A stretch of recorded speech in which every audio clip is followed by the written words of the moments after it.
किसानों पर आंसू गैस के गोले दागकर फंस गई बीजेपी। अब किसानों को मनाने से पहले खाप पंचायतों को मनाना होगा।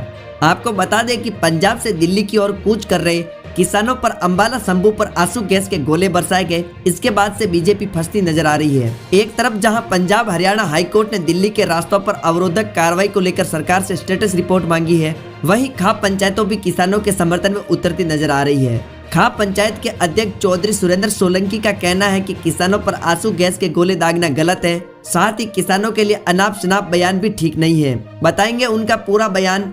इससे पहले बताते हैं कि मोदी सरकार को किसानों से पहले खाप पंचायतों को मनाना जरूरी क्यों है। राजनीति में खाप पंचायतों का दबदबा। राजनीति में खाप पंचायतों का खास दबदबा रहा है। इसका अंदाजा यहां से लगाया जा सकता है कि प्रधानमंत्री नरेंद्र मोदी ने जब 2024 में जिद रैली को संबोधित किया था तो उस समय उन्होंने खाप के योगदान को सराहा था। कहा था कि यहाँ से विभिन्न खापों से यहाँ मुझे आशीर्वाद देने के लिए पधारे, मैं उनकी सरदारी के लिए सच सच नमन करता हूँ। भाइयों बहनों, आज यहां पर अनेक क्षेत्रों की विभिन्न खापों की सरदारी मौजूद है।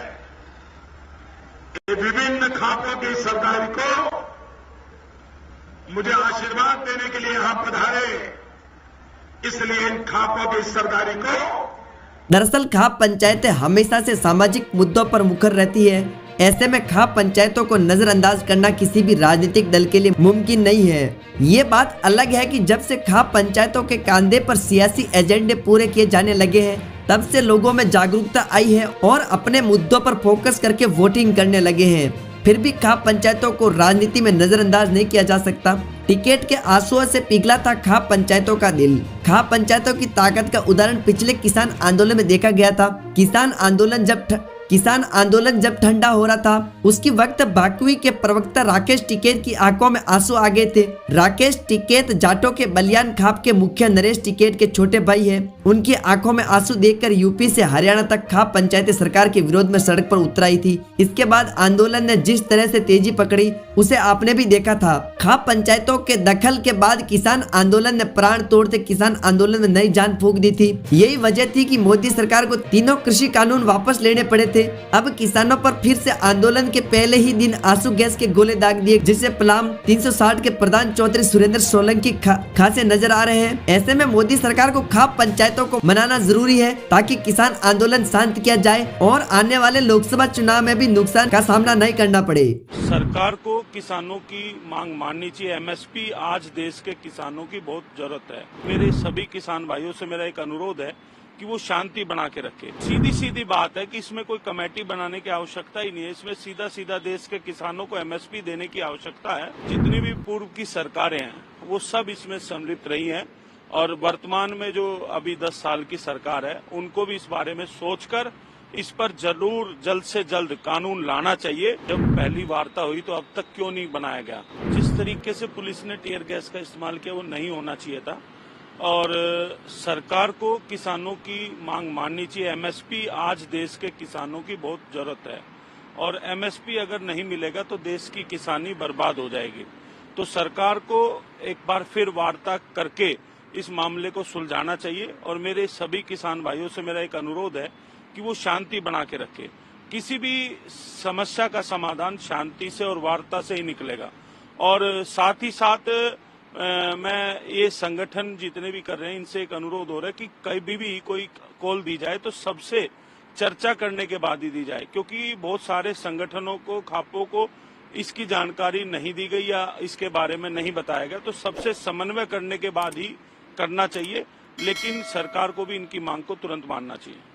सरकार का कहना है कि मीटिंग करी गई है और बोला गया है कि जहाँ पे जरूरत है वहाँ पे कमेटी बनाई जाएगी और बहुत सी मांगें पूरी भी कर दी गई हैं। नहीं, क्योंकि मैं उस मीटिंग में नहीं था, लेकिन अगर मीटिंग में बात मान ली गई होती तो शायद किसान यहाँ नहीं आते।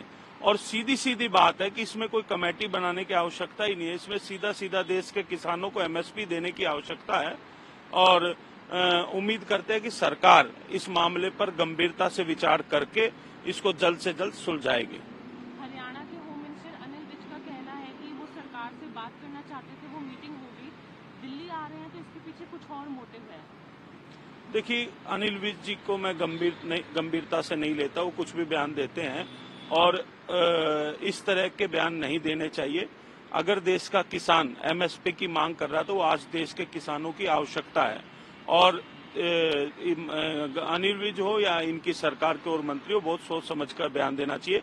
ये कहीं न कहीं देश के किसानों के आत्मसम्मान की बात है, देश के किसानों के स्वाभिमान की बात है।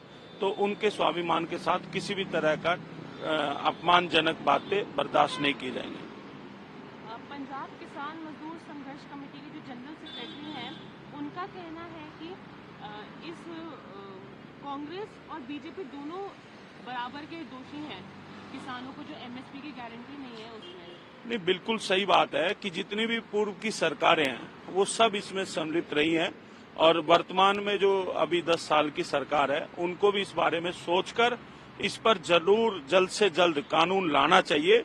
हमारा विरोध किसी व्यक्ति या किसी पार्टी का नहीं है, हमारा विरोध नीति का है और हमारा विरोध है कि देश के किसानों की आज आवश्यकता है, उनको एमएसपी मिलना चाहिए। तो जब मीटिंग हुई किसानों के साथ मिनिस्टर्स की, तो उसमें अर्जुन जी का कहना है कि इसमें प्रॉपर फोरम बनाया जाएगा, स्टेट्स में कंसल्टेशन करी जाएगी, उसके बाद ही कुछ किया जाएगा।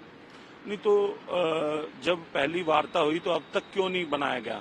और इस पे सरकार को सामने आकर सबके सामने बात रखनी चाहिए। अगर सरकार की मंशा सही है, एमएसपी पे कानून लाना चाहती है और कमेटी बनाना चाहती है, तो उसको जल्द से जल्द सबके सामने रखे ताकि देश के किसानों को पता लग सके कि सरकार की मंशा क्या है। तो जैसे कि आज हरियाणा के बॉर्डर पे रोक लिया गया किसानों को, तो उसके आगे भी आएंगे दिल्ली